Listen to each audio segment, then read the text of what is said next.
Bonjour à tous. Je continue à vous partager des extraits du livre du cardinal Ouellette, Mystère et sacrement de l'amour.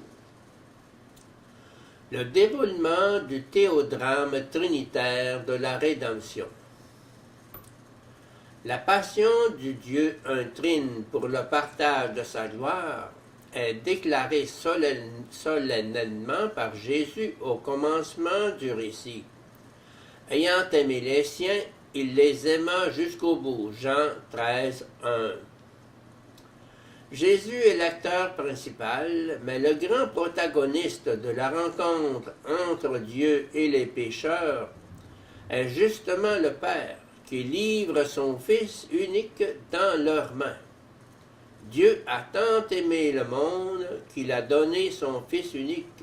Jean 3, 16. Celui qui n'avait pas connu le péché, il l'a fait pécher pour nous, afin qu'en lui nous devenions justice de Dieu. 1 Corinthiens 5, 21. C'est ainsi que se conclut l'événement trinitaire de la Pâque. C'est un événement baptismal et eucharistique par lequel le Christ est submergé par les eaux de la mort et ressuscité dans le feu de l'Esprit. Tu es mon Fils bien-aimé, moi aujourd'hui je t'ai engendré.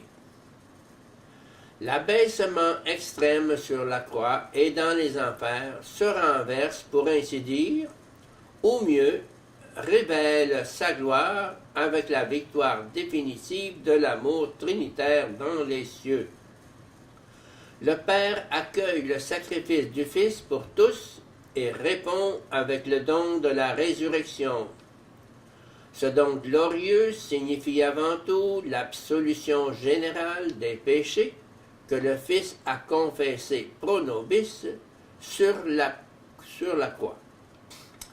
Il signifie également le couronnement de l'incarnation rédemptrice, puisqu'il confirme le Christ en tant que Fils de Dieu avec puissance, Romains 1,4, devenu médiateur de la vie trinitaire pour toute l'humanité.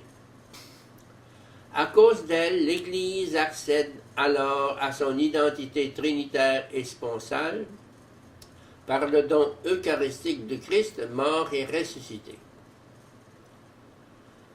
Le mémorial de la scène et de la croix, l'Eucharistie.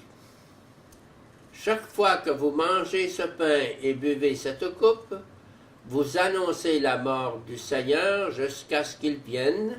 1 Corinthiens 11, 26.